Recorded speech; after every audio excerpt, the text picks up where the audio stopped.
രജനി ചേച്ചി, ചേച്ചി സോറി. ഈ വീട്ടിൽ തന്നെ ഉണ്ടായിരുന്നിട്ടും എല്ലാരെയും പറ്റിക്കും പോലെ മുറിക്കകത്ത് തന്നെ അടച്ചിരുന്നു. സോറി. അതിന് നീ സോറി ഒന്നും പറയണ്ട. പക്ഷെ മറ്റേ കാര്യമില്ലേ, അതിത്തിരി കടുത്തുപോയി. എന്ത്? പ്രേതം.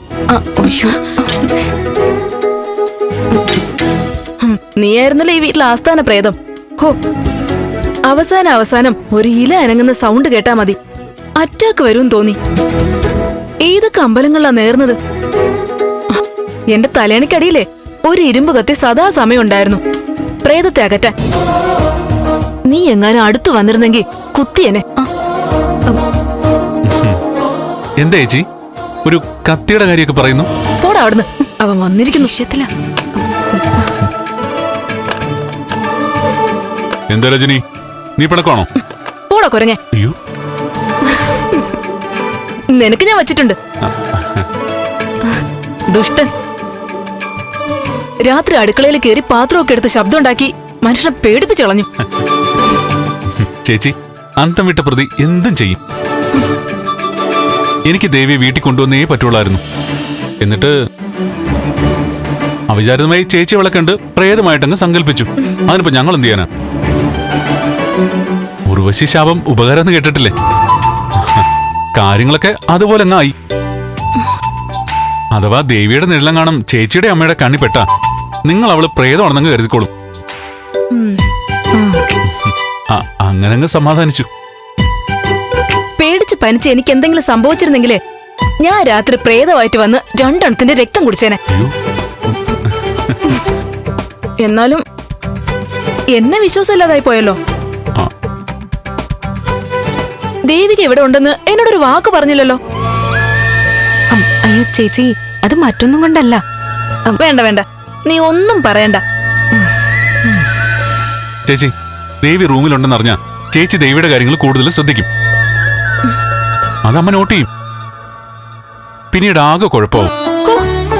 എത്ര ഗംഭീരമായിട്ട് അവൻ അഭിനയിച്ചത്. രാത്രി മുറിയിൽ തനിച്ചിരുന്ന് കഴിച്ചാലേ കഴിക്കല് ശരിയാവുള്ളൂ. അങ്ങനെ ഓരോന്ന് പറഞ്ഞു വിശ്വസിപ്പിച്ചു. എന്നിട്ട് ആഹാരം കൊണ്ടുപോയി നായകനും നായികയും കൂടെ ഡിന്നറും ലഞ്ചും ഒക്കെ ആയിരുന്നല്ലോ. ചെറുതായിട്ട്. ചുരുക്കത്തില് ഹണിമൂൺ ദിവസങ്ങളായിരുന്നു. ഒന്ന് പോയി ചേച്ചി. ചേച്ചി അങ്ങനെയൊക്കെ പറയും. ദേവി നീ ഇങ്ങോട്ട് വന്നേ, നമുക്ക് മുറ്റത്തൊക്കെ ഒന്ന് നടക്കാം, എല്ലായിടത്തും കാണാം. അയ്യടാ, ഇനി ഇവിടെ വാല തൂങ്ങി നടന്നാലേ നല്ല കീറുകൊള്ളും. ദേവിക ഇപ്പോ ഇവിടെ ഒളിവിൽ കഴിയുന്ന പെണ്ണല്ല, ഇവിടെ അടുക്കള ഭരിക്കേണ്ട ചന്ദ്രോത്ത മരുമകളാ. ഓ, നീ പോയിക്കേ. പോടാ. എന്നാ ശരി. നീ പോയേ രാത്രിക്കുള്ള ഭക്ഷണത്തിന്റെ കാര്യങ്ങൾ നോക്ക്. ഓ, നാത്തും പോര്. അതേടി. ആ വാ, കാണിച്ചേരാം. നാത്തും പോര് കാണിച്ചേരാം.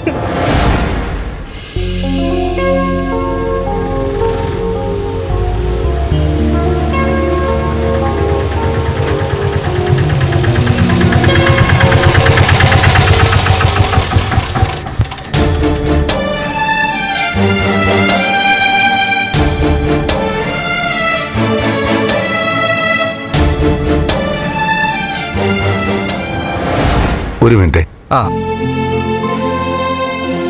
എന്താ സാർ പ്രത്യേകിച്ച്? ഞാനധികം സമയം കളയുന്നില്ല. വിവാഹത്തിന്റെ ദിവസം ഒന്ന് നോക്കി. അടുത്ത മാസം നല്ലൊരു മുഹൂർത്തം കുറിച്ച് കിട്ടിയിട്ടുണ്ട്. ദേവീ ക്ഷേത്രത്തിൽ വെച്ച് ഞാനും പ്രഭയും ചേർന്ന് രജനിയെ ഗിരിയുടെ കൈകളിൽ ഏൽപ്പിക്കുന്നു. സാർ കയറുന്നില്ലേ? അമ്മയെ വിളിക്കാം. വേണ്ട ഗിരി, ഈ ഓട്ടോയിൽ തന്നെ പോണം. വീടിനടുത്തുനിന്ന് തന്നെ പിടിച്ച വണ്ടിയാ. മുമ്പ് ഓട്ടോറിക്ഷ തൊഴിലാളികളുടെ സംഘടനയുടെ സംസ്ഥാന പ്രസിഡന്റായിരുന്നു. ഓട്ടോയിൽ കയറി യാത്ര ചെയ്യാൻ ഇപ്പോഴാ സൗകര്യം കിട്ടിയത്. എന്നാ ശരി. സാർ, ബ്രാഞ്ച് ചെയ്തതൊക്കെ, കേസിന്റെ കാര്യങ്ങളൊക്കെ, അതിനെപ്പറ്റി ഇനി നമ്മൾ കൂടുതൽ സംസാരിക്കണ്ട. അതല്ലാതെ തന്നെ എനിക്കൊരുപാട് പ്രശ്നങ്ങളുണ്ട്. വാർത്തകൾ കാണാറില്ലേ? വീട് ജപ്തി ചെയ്യാൻ പോകുന്നു. മുൻ MLA സിദ്ധാർത്ഥന് കമ്പനിയിലുള്ള അവകാശം പൂർണ്ണമായും നഷ്ടപ്പെട്ടു. തിരിച്ചടവിൽ കുടിശ്ശിക വന്നതിനാൽ വാഹനങ്ങൾ ധനകാര്യ സ്ഥാപനം കൊണ്ടുപോയി. അങ്ങനെ ഒരുപാട് വിശേഷങ്ങളുണ്ട്. ഈ ദുരിതത്തിന്റെ കെണിയിൽ നിന്ന് പാവം എന്റെ മോളെ രക്ഷിച്ചതിന് ഗിരിയോടുള്ള നന്ദി പറഞ്ഞാ തീരാത്ത. ഫ്ലവേഴ്സ് ഒരുക്കുന്ന കാഴ്ച വസന്തം യൂട്യൂബിൽ പ്രേക്ഷകർക്ക് ലൈവായി കാണാം. ഫ്ലവേഴ്സ് കോമഡിയിൽ ജോയിൻ ചെയ്യൂ, ആസ്വദിക്കൂ.